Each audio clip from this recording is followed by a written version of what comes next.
So guys, we have this Toyota Avalon right here. We just ran this in Listowel, and let's go through and talk about some of the stuff that happened to it. Did it go as good as I wanted to go in Listowel? No. Is it an easy fix? Kinda. I do have a barn swallow that's stuck inside this garage, so if you hear him chirping, he's doing fine. So this week here has been like plus 36 degrees Celsius outside, and then I put a little temperature gauge in the sun where I've been mostly working outside, and it hit 48.4 yesterday on the temperature gauge. So it's been crazy hot, so we haven't been doing a whole lot out here. But let's go through this Toyota Avalon and see what has happened to it, what took us out of the Derby, what have I done to fix it, and so on and so forth. Some of it we're not going to be able to see because it was kind of hard to get in here, but it is in here. So let's go through. So the first thing I would like to note is the bumper went down. So with the Mazda 3 bumper put on there, the frame rails did bend down. Now, is this fixable? Heck yeah, this is fixable. We can cut that bumper shorter, put a different bumper on, we could pull that up, we could put plates on that, we could do everything. There's a lot of stuff that can be done to fix this car to make it fully drivable again in the front. If it was me and it was a stock class, I would just go in there with this bumper the way it is.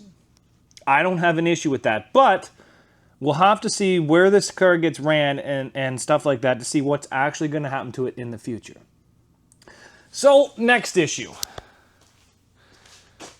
This strut tower is straight.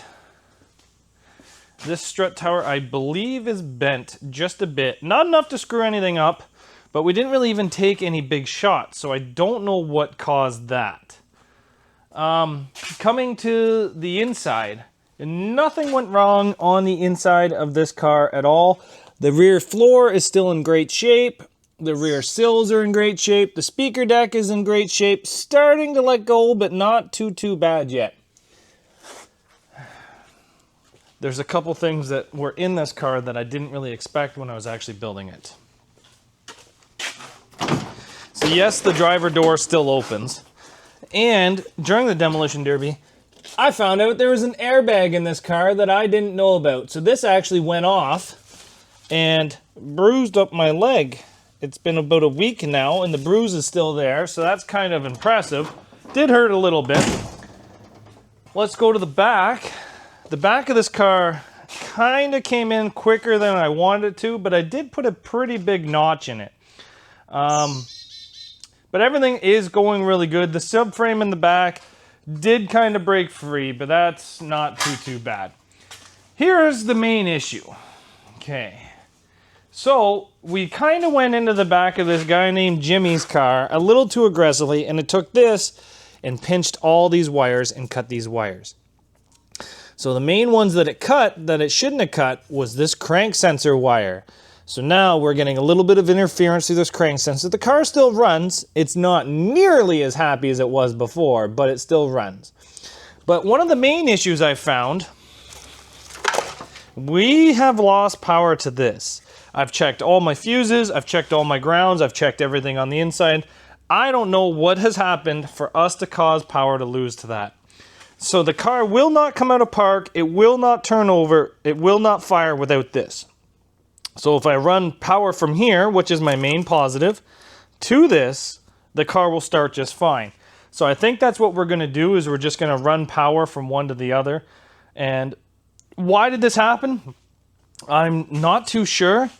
I thought maybe we blew a fuse down here, but we didn't. I thought maybe we blew a fuse up here, but we didn't. Maybe a relay gave out. I'm not too sure. Maybe there's some wire or somewhere something that got cut off that told us no.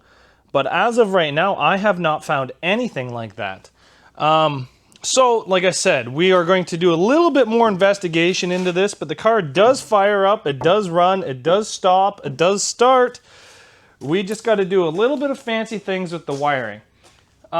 We did pop our loop kit at Listowel, but it wasn't a big deal. I was having so much fun. There was a couple cars in there that were very, very built. Well, there was a stock class, but they were like the tough drivers with tough cars. You had Dave, Craig, Jimmy, Jesse, myself, and then John Bates kind of surprised us all in a little Toyota Matrix. But the whole finals was all Camry and Toyota-based products except for like one Mazda 3. So you're really starting to see the dominance of these. I believe this was the only 3.5, but there was a lot of 3 liters out there, some 4 cylinders out there, and it was a kind of a good battle near the end of it. I was having so much fun, and I don't know, guys. We did the heat. We ended up winning the heat. And then I think we got like 5th in the finals. But if these wires hadn't got cut, I think I had a lot more car to be able to do more. This 3.5 had a lot of power.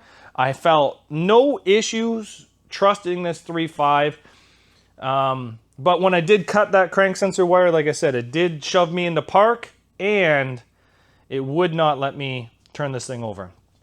It would not let me do anything. I'm happy I had that bypass kit in it. For the starter, but it didn't really do anything. Oh, and then the starter blew apart. I've never had a starter come apart in a way that this is before. As you guys see, this whole transmission has been cut away. That's just a 4-cylinder, like 92 to 9001 Toyota Camry 4-cylinder in there. The old starter came apart in damn pieces. Like, there's half of the starter there. I couldn't believe it. I've never had a Toyota Camry starter come apart like that. So, like I said, we just put a 4-cylinder starter on it, and it seems to start it just fine. All the bolts had to line up. So when I took the starter out, that little pepcock thing stayed in there, so I had to cut all this out to actually pry it out with a huge pry bar. It was really jammed in there. So that was a bit different, I will say that. So thank you guys for watching. This Toyota Avalon will run again. Where? I'm not sure. We're just going to get it all fixed up, and then we're going to get it outside.